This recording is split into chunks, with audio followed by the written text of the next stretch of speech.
सरस्वती भाग 80 वैद्य दीपिका पुणे आहार और हार्मोन्स। तो हम कल बात कर रहे थे कि साक्षात शरीर पर जो परिणाम इस प्रकार से आहार से बनते हैं उसमें एक अहम हिस्सा हार्मोन्स का भी है। शरीर में प्राकृतिक रूप से हार्मोन्स निर्माण होते रहते हैं और जब सभी चीज़ें मन बुद्धि शरीर आत्मा ये सभी अपने अपने तरीके से ठीक तरीके से काम कर रही है तो ये हार्मोन का निर्माण भी ठीक होता है और स्वास्थ्य बना रहता है।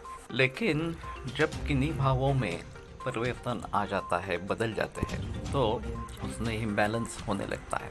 आधुनिक वैद्यक ने इनमें इनबैलेंस होने पर क्या लक्षण होते हैं ये सब अभ्यास उसका अध्ययन किया है और फिर ये बढ़ गया है इसलिए सिम्टम्स हो रहे हैं, ये कम हो गया है इसलिए ये सिम्टम्स हो गए हैं और इन सिम्टम्स को दूर करने के लिए जो बढ़ गया है उसको कम करना है, जो कम है उसको बढ़ाना है। इस प्रकार के मेडिसिन इस प्रकार की दवाइयाँ उन्होंने बाजार में लाई है। उससे होता है ऐसे कि वो दवा लेने से तुरंत या पूर्ति हो जाती है, जो कम है वो बढ़ जाता है, जो ज़्यादा है वो कम हो जाता है और फिर जो उसके जरिए निर्माण हुए लक्षण हैं वो भी नहीं दिखते तो लोग समझते हैं हाँ ये सही ट्रीटमेंट है। अब बात ये होती है कि ये इस प्रकार के हार्मोनल ट्रीटमेंट लगातार लेनी पड़ती है क्योंकि जरा भी उसमें रुकावट आ जाए या उसका ओवरडोज हो जाए या उसका डोज कम हो जाए तो जो जितनी प्राकृतिक लेवल होनी चाहिए वो नहीं टिकती और फिर लक्षण फिर से उभरने लगते हैं। तो आधुनिक वैद्य का कहना है बस आप हार्मोन्स लेते रहो पूरे जन्म भर, बार बार परीक्षा करो और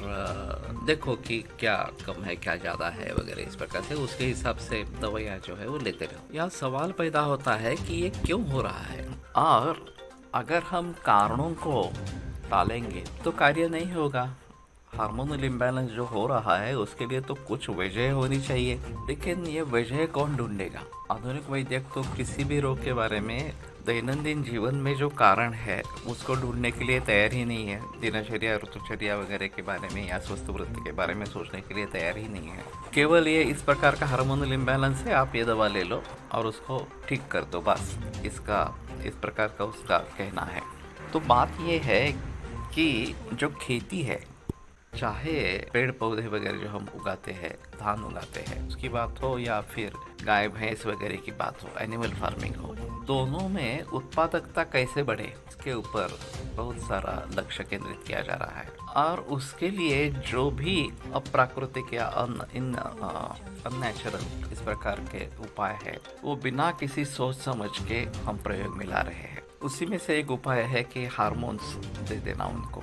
ऑक्सीटोसिन नाम का एक हार्मोन है जो बैंड है, दूध में बढ़ोतरी करने के लिए वो पशुओं को लोग देते रहते हैं और इससे दूध का उत्पादन बढ़ जाता है। वही ऑक्सीटोसिन वनस्पतियों में भी देते हैं इंजेक्शन के रूप में। कद्दू में इस प्रकार का अगर दे दिया तो एक दिन में कद्दू का आकार दुगना इस प्रकार का हो जाता है। इसके कई वीडियोस उपलब्ध है, ये किस तरीके से किया जाता है। अब आकार बढ़ गया तो प्राइस ज़्यादा मिलेगी, ये तो सही बात इस प्रकार की, और इसलिए बगैर कोई सोच समझे आगे उसके क्या परिणाम होने वाले हैं ये सोच समझे इनका प्रयोग अभी किया जा रहा है और ये बड़ा खतरनाक इस प्रकार का माहौल है।